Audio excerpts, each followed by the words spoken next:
जय हिंद, ऋषिराज मोरी here from invincible NGO और आज हम बात करने वाले हैं केदारनाथ के बारे में।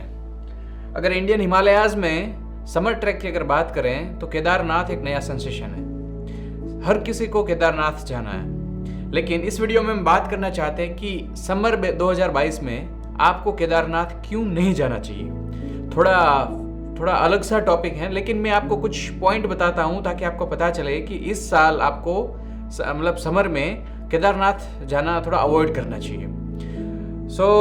समर की बात करें इससे पहले हम थोड़ा केदारनाथ के बारे में जानने की ट्राई करते हैं कि केदारनाथ क्यों है, केदारनाथ का इतना इंपॉर्टेंस क्यों है, क्यों हर किसी को केदारनाथ जाना है।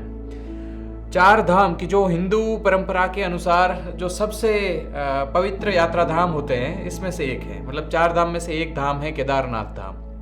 और अगर हम तवारीखों में पीछे अगर चलते हैं, हम देखते हैं हिस्ट्री में, तो ये करीबन 3rd सेंचुरी से बना हुआ है। आदि शंकराचार्य जब थे तब इनसे पहले से यहाँ पर एक मंदिर हुआ करता था। उसके बाद आदि शंकराचार्य ने वहाँ पर इस धाम का एस्टेब्लिशमेंट किया। उसके बाद राजा भोज जो मालवा के हुआ करते थे, उन्होंने इसका रीबिल्डअप करवाया, जीर्णोद्वार करवाया, और तब से पूरे इंडियन कम्युनिटी के लिए ये एक बहुत ही इम्पोर्टेंट प्लेस बना हुआ है।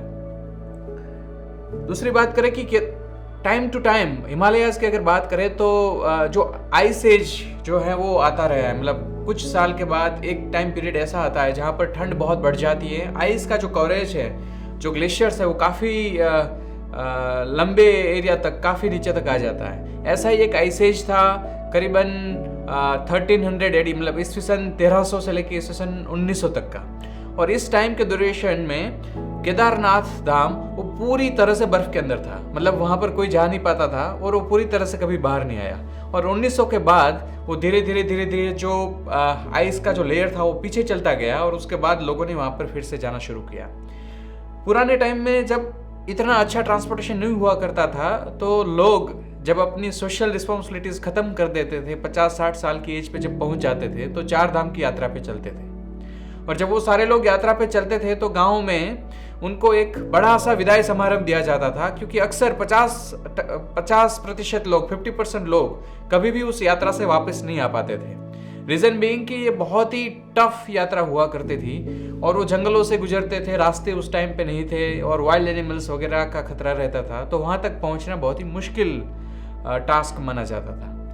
आज खैर सिचुएशन बदल चुकी है, बहुत सारे लोग केदारनाथ जा रहे हैं और ऑलमोस्ट केदारनाथ तक रास्ते बने हुए हैं। हेलीकॉप्टर सर्विसेज वगैरह भी कुछ अच्छी तरह से बनी हुई है।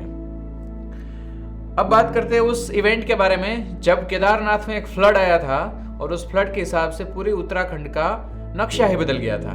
और ऐसा बताया जाता है कि काफ़ी लोगों ने अपनी जान गंवाई, लेकिन एक बड़े से पत्थर के केदारनाथ टेम्पल के आगे आ जाकर रुक जाने से केदारनाथ टेम्पल बच गया था। और शायद इसीलिए इसका जो स्पिरिचुअल और रिलीजियस इंपॉर्टेंस है वो काफ़ी बढ़ गया। उसके बाद 2018 में दिसंबर में एक मूवी आई केदारनाथ, और आपको पता है कि मूवीज़ का हमारे इंडियन सोसाइटी के ऊपर बहुत ही बड़ा इम्पैक्ट रहता है। और इस फ्लड आने के बाद और इस काइंड ऑफ मिरेक्युलस सिचुएशन में केदारनाथ टेम्पल के बच जाने के बाद और इस मूवी के आने के बाद लोगों का सैलाब ही उमड़ गया, और हर किसी के विश लिस्ट में, टास्क लिस्ट में केदारनाथ आ गया। उसके बाद हमारे प्राइम मिनिस्टर नरेंद्र मोदी भी वहाँ पर होकर आए, और उसके बाद जो नंबर ऑफ जो टूरिस्ट केदारनाथ जाना चाहते थे वो काफ़ी बढ़ गए। डिस्कवरी और नेशनल जियोग्राफी, इस तरह के काफ़ी सारे चैनल्स ने केदारनाथ फ्लड के ऊपर डॉक्यूमेंट्रीज भी बनाई हैं, आपको पक्का देखना चाहिए। एक इंडियन होने के नाते ये हमारा फर्ज बनता है कि ये सारी चीज़ों के बारे में हम जानें। इसका इम्पोर्टेंस और यात्रा का इम्पोर्टेंस आप सारे लोगों को मैं बता चुका हूँ। अब हम बात करते हैं कि इस साल का सिचुएशन क्या है और केदारनाथ का जो समर का जो टाइम है, इसमें आपको वहाँ पर जाना क्यों अवॉइड करना चाहिए।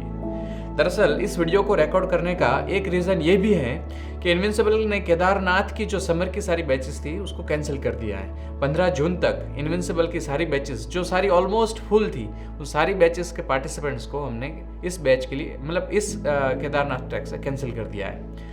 तो काफ़ी लोगों का क्वेरीज रहता था यहाँ पर। दरअसल हमारा जो इंक्वायरी डिपार्टमेंट था, it was kind of flooded with the inquiries कि इतना अच्छा ट्रैक है, इनविंसिबल इतना अच्छा कर रहा है, then why you are cancelling this track.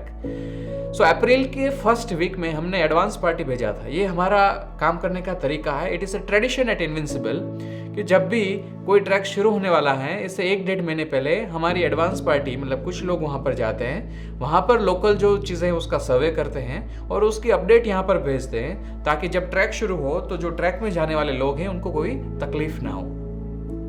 तो यहाँ से सागर भाई वहाँ पर गए थे और कुछ चीज़ें जो उन्होंने वहाँ से बताई, जो मैं आपके साथ शेयर करना चाहता हूँ। और यही रीज़न है कि why we are cancelling Kedarnath trek, और इसीलिए हम आपको भी इंसिस्ट करते हैं कि समर में यहाँ पर जाना अवॉइड करो। नंबर 1, केदारनाथ का जो कपाट है वो कहीं ना कहीं मई के फर्स्ट वीक में खुलता है। इस साल वो 7 मई को खुलने वाला है। पिछले 2 साल की बात करें तो 2020 और 2021 के समर टाइम में हम पूरी तरह से कोविड में थे और केदारनाथ समर में क्लोज रहा था।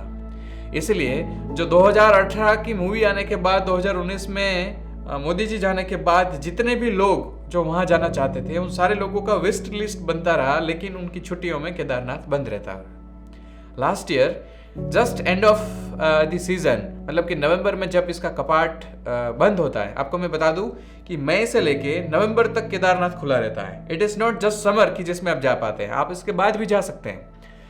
तो last end of the season 1 महीने के लिए करीबन केदारनाथ काफ़ी कुछ कोविड रिस्ट्रिक्शंस के साथ खुला था और काफ़ी सारे लोग वहाँ पर उस टाइम पे दर्शन के लिए, यात्रा के लिए जा रहे थे। तो पिछले 2 साल के जितने भी लोग, मतलब ऐसे मानो तो 3 साल के, क्योंकि समर 2019 के बाद के जितने भी लोग केदारनाथ जाना चाहते हैं, वो सारे लोगों की लिस्ट में केदारनाथ अभी है। So this is the reason why Kedarnath is being like इस बार हाईली क्राउडेड होने वाला है। हमने वहां पर जाकर काफी कुछ चीजें चेक की, जिसमें हमें कुछ चीजों का पता चला, जैसे कि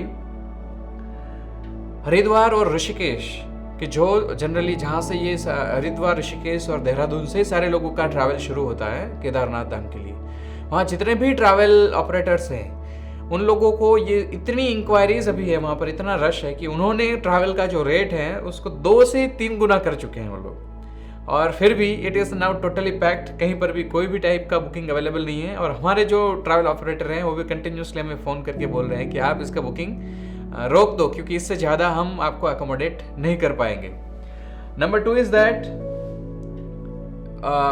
जब ऋषिकेश से आप निकलते हैं तो आप बाय रोड पहुंचते हैं सोनप्रयाग तक। सोनप्रयाग से आगे का जो रोड है वहाँ पर आपको वहाँ का जो लोकल ट्रांसपोर्टेशन है उसको यूज़ करना पड़ता है, जो काफ़ी लिमिटेड है। वो इतने सारे लोगों को अकोमोडेट नहीं कर पाएगा, that is very sure. Number 3, Kedarnath temple का जो ट्रैक है वो रेगुलर ट्रैक की कंपैरिजन में काफ़ी लंबा है। जो लोग जा चुके हैं उनको ऑलरेडी पता है कि ये ट्रैक कितना लंबा है। मेरे मानने से जो रेगुलर ट्रैक, मान लीजिए कि भृगु लेक का जो ट्रैक रहता है तो दैट इज मतलब बेस्ड गुलाबा टू रावलीखोली का जो ट्रैक है दैट इज 7 किलोमीटर, लेकिन केदारनाथ का जो ट्रैक है that is 16 kilometre minimum and that is 1 वे। अगर आप केदारनाथ में रुकने की बात करते हैं, मैं फिर भी आपको ये चीज़ें बताता हूँ, मैक्सिमम 30,000 पीपल, 30,000 लोग वहाँ पर रुक सकते हैं। और इस साल का अप्रोक्सीमेशन ऐसा है कि minimum 1 lakh to 1.5 lakh people per day will visit Kedarnath during the summer time. तो ये सारी चीज़ों को हमने जब एक साथ रखा, हमने देखा कि ट्रैवल का क्या इशू है। वहाँ पर सोनप्रयाग और गौरीकुंड में जो होटल्स हैं उनके रेट 3 गुना और 4 गुना हो चुके हैं, प्लस नंबर ऑफ पार्टिसिपेशन बढ़ने वाले हैं। हेलीकॉप्टर्स का बुकिंग अवेलेबल नहीं है और जो लोकल ट्रांसपोर्टेशन है वो भी कोई एश्योरेंस नहीं दे रहे हैं। और अबव ऑल इस सारी चीज़ों को कंफर्म करने के बाद भी जो हमारे रेगुलर ट्रैवल ऑपरेटर्स हैं, जो हमें हर साल ये सारी सर्विसेज प्रोवाइड करते हैं, उनसे बात करके भी हमने एक नया बजट बनाया और उसके हिसाब से जो इस ट्रैक का जो कॉस्ट था वो करीबन 20-30% बढ़ रहा था। और हालांकि सारे लोग जो इस कैंप के लिए ऑलरेडी पेमेंट कर चुके थे वो भी इसके लिए रेडी थे, सिचुएशन को देखते हुए कि हाँ, हम ये 20-30% जो भी हाइक हो रहा है उसको पे करने के लिए रेडी है। उसके बाद भी इनविंसिबल ने डिसाइड किया कि ये ट्रैक हम समर के लिए कैंसिल करेंगे। उसका रीज़न ये है कि जब कोई ट्रैक चलता है तो हमारा इसके पीछे का एक मकसद रहता है कि लोग उस नेचर को, उस वाइब्स को फील करें। अब केदारनाथ एक बहुत ही सही जगह है अगर आप इसको स्पिरिचुअली और नेचर वाइज फील कर पाए तो।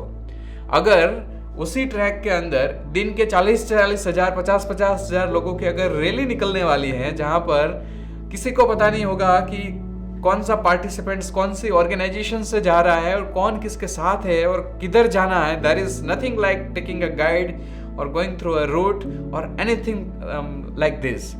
तो ये बहुत ही कैओटिक कंडीशन हो जाएगी और ये ट्रैक ना होते हुए एक सरगस सा बन जाएगा, एक रैली सा बन जाएगा, जहाँ पर वो ट्रैक वाली फीलिंग, वो केदारनाथ वाली फीलिंग है, वो बिल्कुल ख़त्म हो जाएगी। सो इसीलिए कोर कमेटी की जो सारी एडवेंचर एक्टिविटीज़ को मॉनिटर करती हैं, उन्होंने मिलकर एक डिसीजन लिया कि इस साल के लिए, समर के लिए, हम केदारनाथ का जो बुकिंग है उसको क्लोज कर रहे हैं। जितने भी लोगों ने इस ट्रैक के लिए बुक किया था, हम उन सारे लोगों को रिफंड दे रहे हैं। हम एक सेपरेट वीडियो रिकॉर्ड कर रहे हैं जहां पर उन लोगों को अलग अलग हम ऑप्शंस देने वाले हैं। Please check it in the description, वहाँ पर आपको इस वीडियो के बारे में मिल जाएगा, in case you have registered with Invincible for Kedarnath. तो ये सारी सिचुएशंस को कंसिडर करते हुए we have close the booking till 15th of June। 15th of June तक हम केदारनाथ ट्रैक ऑर्गेनाइज नहीं करने वाले हैं। Very sorry to all those people जिन्होंने वेल प्लान करके इस ट्रैक के लिए पेमेंट किया हुआ है और अपनी जो छुट्टियां वगैरह को उस हिसाब से सेट किया हुआ है। So I hope you will get my point.